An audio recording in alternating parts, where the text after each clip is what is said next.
ذوالفقار علی بھٹو کے ساتھ سیاسی وابستگی ختم کرنے کے لیے اہم کردار ادا کیا، کیا یہ بات درست ہے؟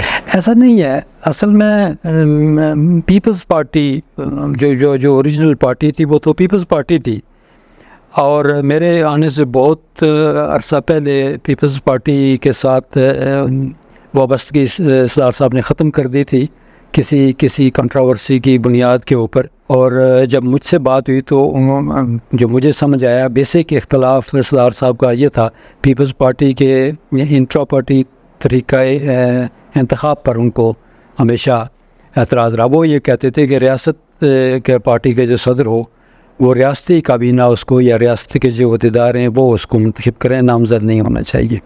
اس کے خلاف تھے وہ، اور وہ پارٹی مجھ سے پہلے بنا چکے تھے، جموں کشمیر پیپلز پارٹی. لیکن میں نے جب دیکھا کہ ہمارے جو بچے پیپلز پارٹی سے جو نوجوان تھے، جب ہم کہیں اسٹیج لگاتے تو وہ نعرہ لگاتے تھے جیو بھٹو، اور بھٹوازم کا نعرہ لگاتے تھے، اور اس کے بعد پھر ہمارے اختلافی تقاریر شروع ہو جاتی تھی. بے نظیر کی پارٹی کے اوپر تنقید اور آصف علی زرداری صاحب کے کردار کے اوپر تنقید شروع ہو جاتی تھی. تو میں اس کو کمپیٹیبل نہیں سمجھتا تھا ہمارے کوڈ اور ہمارے فیل کے. میں نے صرف سردار صاحب کو اتنا بتایا، کیوں جب ہم نعرہ لگاتے ہیں جیو بھٹو کا، تو پھر اس کے بعد ہم اگر آصف علی زرداری پہ تنقید کرتے ہیں تو اس کا داماد تو آصف علی زرداری ہے جو حکومت سے جو پارٹی چلا رہا ہے. تو یہ مجھے کوئی مطابقت نظر نہیں آتی، کہیں نہ کہیں اس میں کوئی ہپوکریسی نظر آتی ہے. بھٹو جب اسٹوڈنٹ کا وفد لے کے چائنا گئے تھے لیٹ 50s میں، اس سے بہت پہلے سردار ابراہیم خان صاحب ایک ملک آزاد کرا چکے تھے اور پاکستان کے ساتھ انعاق کا دعویٰ کر چکے تھے. میں نے کہا ہمارے اپنے جو انڈیجنس لیڈرشپ ہے غازی ملت کی، ہم کیوں اس کے اوپر فوکس نہ کریں، اور ہم کیوں ایک ایسی کنٹروورسی میں پڑے رہیں کہ ہم وہ نعرہ لگائیں اور پھر مخالفت کریں. تو یہ بہت ٹائم لگا مجھے، میں نے وہ نہیں کیا. میں نے صرف اپنی جو کیمپین تھی جموں کشمیر پیپلز پارٹی کی، اس کو خالصتاً ریاست کی بیس پارٹی بنانے کے لیے جدوجہد کی. اور میرے ذہن میں یہ بات تھی کہ کل کسی وقت اگر کہیں پلیبسائٹ کا وقت آتا ہے تو اسٹیٹ بیس پارٹیز جو ہیں انہی کو ترجیح دی جائے گی. تو پھر ہم نے وہ جو جیو بھٹو کا نعرہ اور بھٹو صاحب کی جو تصویر تھی اور بھٹو صاحب کا جو سوشلزم کا وہ جو نظریہ تھا، اس کو ہم نے اپنے تمام تر پولیٹیکل ایکٹیویٹیز سے علیحدہ کیا اور خود کو ریاستی بیس اپنی ریاست اپنی سیاست کی بنیاد کے اوپر اس کو پروموٹ کیا. اب جو ہارڈ لائنر تھے پیپلز پارٹی میں، خصوصاً جو نوجوان تھے، ان کو شاید یہ گمان ہوا کہ میں رائٹسٹ ہوں، تو اس لیے میں نے نہیں، تو لہٰذا ہم بیک فٹ پہ چلے گئے.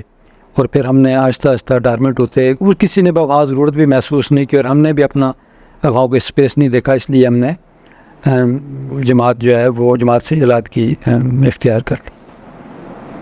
آپ کا کیا خیال ہے کہ سردار خالد ابراہیم صاحب کی سیاسی میراث کیوں زوال پذیر ہوئی، حالانکہ ان کی وفات کے بعد بھی مسلسل 2 ٹرنور اسمبلی کی سیٹ ان کے قائم رہی؟ ایک بنیادی فرق ہے اصل میں اقتدار کی سیاست کرنا اور اقدار کی سیاست کرنا. سردار خالد ابراہیم خان اقدار کی سیاست کرتے تھے، اقتدار کی سیاست انہوں نے کبھی نہیں کی. اور سردار صاحب چونکہ ریاست کی نمائندگی کرتے تھے تو وہ ایسی جگہوں پہ بھی ایسے لوگوں کے پاس بھی جاتے تھے جہاں ہمارا جماعتی لحاظ سے کوئی انفراسٹرکچر یا کوئی مین پاور موجود نہیں تھی. کیل سے لے کے تو سینسا تک وہ لوگوں کے دلوں میں بستے تھے، حالانکہ کسی بھی ایسی کانسٹیچوئنسی میں ہم نیشنل جماعت کو ایک ہو نہیں جیت سکتے تھے. اب سردار صاحب کے بعد ترجیحات تبدیل ہو گئی جماعتی ذمہ داران کی، اور انہوں نے انتخابات کی سیاست پر میرے خیال سے زیادہ فوکس کیا. they got it at the end of the day کہ وہ ایک کانسٹیچوئنسی جو ہے اس کو وہ کنٹرول کر رہے ہیں ایک کو، اور اس میں وہ ٹینیور وہ کر رہے ہیں. اور میرا چونکہ سردار صاحب کے ساتھ لاتا تھا وہ انتخابی سیاست کا نہیں تھا. اور یہ ایک بنیادی فرق تھا کہ سردار صاحب کے بعد جو مرکزی باڈی تھی اس میں جو لوگ سردار صاحب کے ساتھ تھے، ان میں سے جو لوگ ان کے قریب تر تھے ان کو ڈسٹنٹ ہونا پڑا. اور پھر وہ جہاں ہم لوگ تھے وہاں جماعت نہیں تھی، اور جہاں جماعت تھی وہاں ہم لوگ نہیں تھے. تو ہمارے ہونے یا نہ ہونے سے سچ کوئی جماعت کی ووٹ بینک کے اوپر کوئی فرق نہیں پڑا. اس لیے 2 علیحدہ راستے جب سامنے آ گئے تو ہم نے اسی راستے کا انتخاب کیا جو سردار خالد ابراہیم خان صاحب کا تھا کہ ہم اقتدار کی سیاست کریں.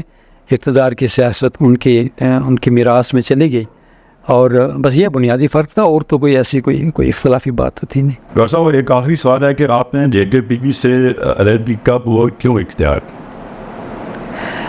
اچھا، یہ بہت سے عزیزوں کو، بہت سے دوستوں کو شاید کوئی بدگمانی ہے. میں نے JKPP سے علیحدگی اختیار کی.